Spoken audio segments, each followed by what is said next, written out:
Bonjour, aujourd'hui un cours concernant la nature du signal.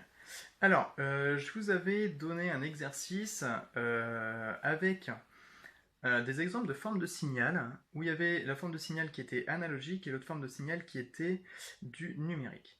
On voit bien que c'est deux graphiques complètement différents. Alors maintenant, qu'est-ce que c'est en soi?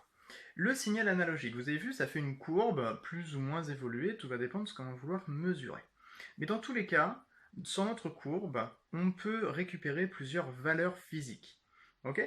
Je vous décrirai après au niveau des capteurs. Mais il faut savoir qu'un signal analogique, c'est un signal où on peut récupérer plusieurs valeurs, plusieurs données. Contrairement au signal numérique, qui lui, par exemple, il n'y a que du 0 ou du 1. C'est du binaire, 0 ou 1. Soit il y a quelque chose, soit il n'y a rien, par exemple. Et on voit bien qu'au niveau du graphe, ça fait des genres de petites bosses carrées. En fait, tout simplement, ça monte ça passe du 0 à 1 ou ça passe du 1 au 0. Donc voilà, donc ça c'est la différence entre le signal analogique, où on peut récupérer plusieurs valeurs, et au signal numérique, où là par exemple on peut récupérer que deux valeurs. Soit il y a quelque chose, c'est 0 par exemple, ou 1, ou soit il n'y a rien, ou soit il y a quelque chose et c'est 1. C'est soit 0, soit du 1. Il n'y a pas d'autres valeurs possibles, il n'y a pas du 2, 3, non. Il n'y a pas vraiment de valeur possible, c'est quoi? C'est soit 0, soit 1, c'est binaire. Ensuite, en troisième exercice, il fallait me donner des exemples de capteurs analogiques. Alors, qu'est-ce qu'un capteur? Bon, ça, on le sait très bien, ça va récupérer une information, récupérer une grandeur physique. Ça, on l'avait vu dans le cours précédent. Euh, un capteur analogique. Donc, c'est un capteur, on voit le signal tout à l'heure, on a vu le signal tout à l'heure où ça faisait une belle courbe. Donc, c'est-à-dire que ça va pouvoir récupérer plusieurs valeurs. Un capteur qui permet de récupérer plusieurs valeurs, il y en a un que vous connaissez très bien, ça s'appelle le thermomètre. Le thermomètre permet de récupérer plusieurs valeurs de température. C'est pas 0 ou 1. D'accord?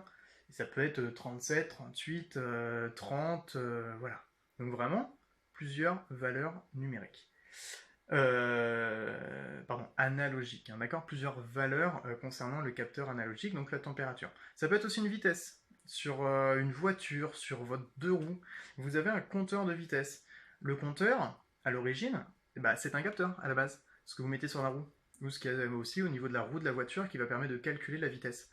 Donc ça, c'est bien sûr un capteur analogique. On va pas de 0 à 1 km/h. Non, c'est pas possible.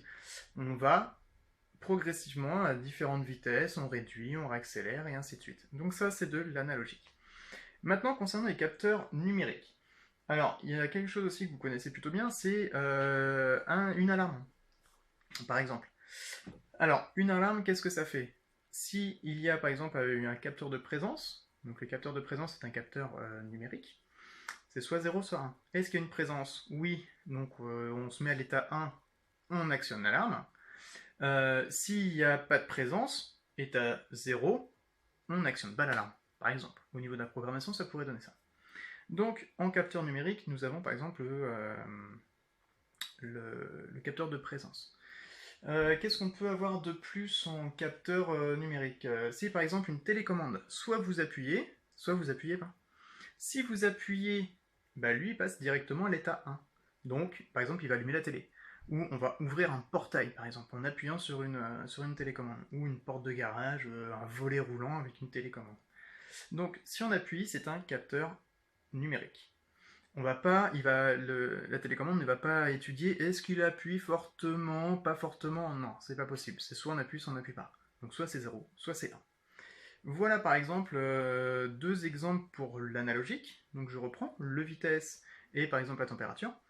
Et des capteurs numériques, ça peut être le capteur de présence dans un système d'alarme ou par exemple le capteur de pression sur une télécommande par exemple. Voilà, j'espère que ça vous a plu et que vous avez un peu mieux compris le principe du nature de signal concernant l'analogique et le numérique. Merci, à une prochaine vidéo.